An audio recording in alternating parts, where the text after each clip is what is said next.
Okay, everyone, so I'm gonna walk you through the story of an hour. I figured it was easier to look at the actual text itself because it is so short. So Chopin's story is a seminal text, and it is feminist literature because we're looking at a relationship with sort of a satire or sarcasm, which can be undetected if not carefully looked at. So Chopin, as you know, had a very unhappy marriage troubled with debt.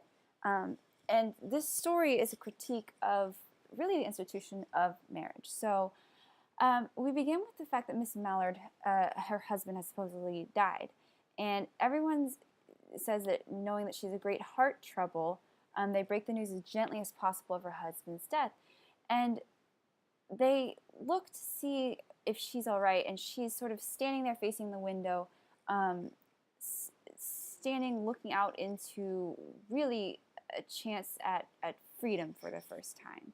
So note that the type of description that we have here is not um, it's not sad or ominous. It's almost anticipatory. It's almost excited. So there's delicious breath of rain in the air.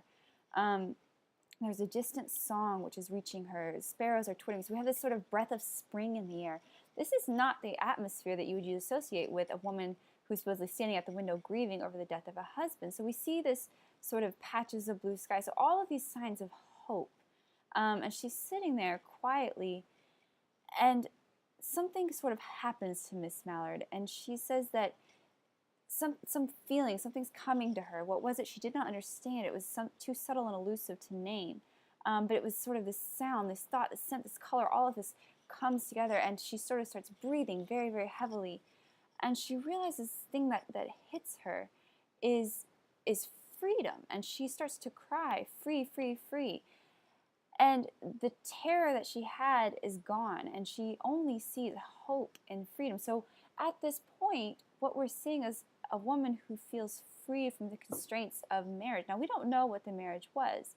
And it tells us eventually that he never was bad to her. She never didn't love him, but there's something that she is free from here. And she talks that she talks or she indicates that Mrs. Mallard knows that she has to play the part. So she says she will weep again, and she will see all these sort of appearances of death around her, and she welcomes all of this in because for the first time it says she would live for herself. So if we understand the status of women and late Victorian era, women were still considered property. Marriages were still not marriages of love, but largely marriage of convenience or opportunity. She says there was no powerful will bending hers, so no man can control what she does or feels or sees or talks to or anything like this. And says she had loved him. So we look at the relationship. It's not that we're critiquing a bad relationship. It's that we're critiquing the concept of marriage, period. Marriage at this time was not something that women often had a lot of control or choice in. Women were not given the power to inherit the family wealth. They were not given the power to work. They were dependent upon men for their livery. So she keeps whispering this sort of maniacal free, body and soul free, and people on the outside can hear her, and they're begging her, open the door, open the door.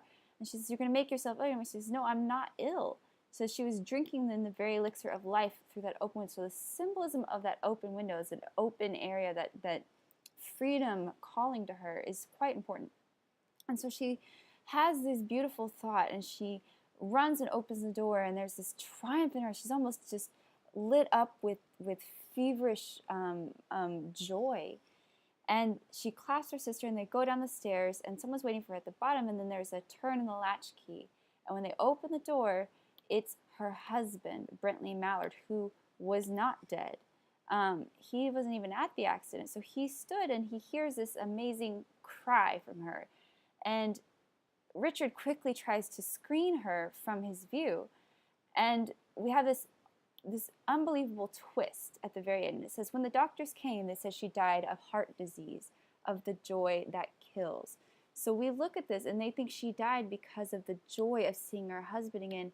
But we know the ironic twist is that she died of immense, intense shock and grief at his return, at the fact that she was back in the constraints of marriage and of the patriarchy. So it really is an incredible text. I hope you enjoyed Story of an Hour. It's a very short text, but Chopin is an amazing writer. So if you will go ahead and move on to the next activity and keep moving along with this week's assignments.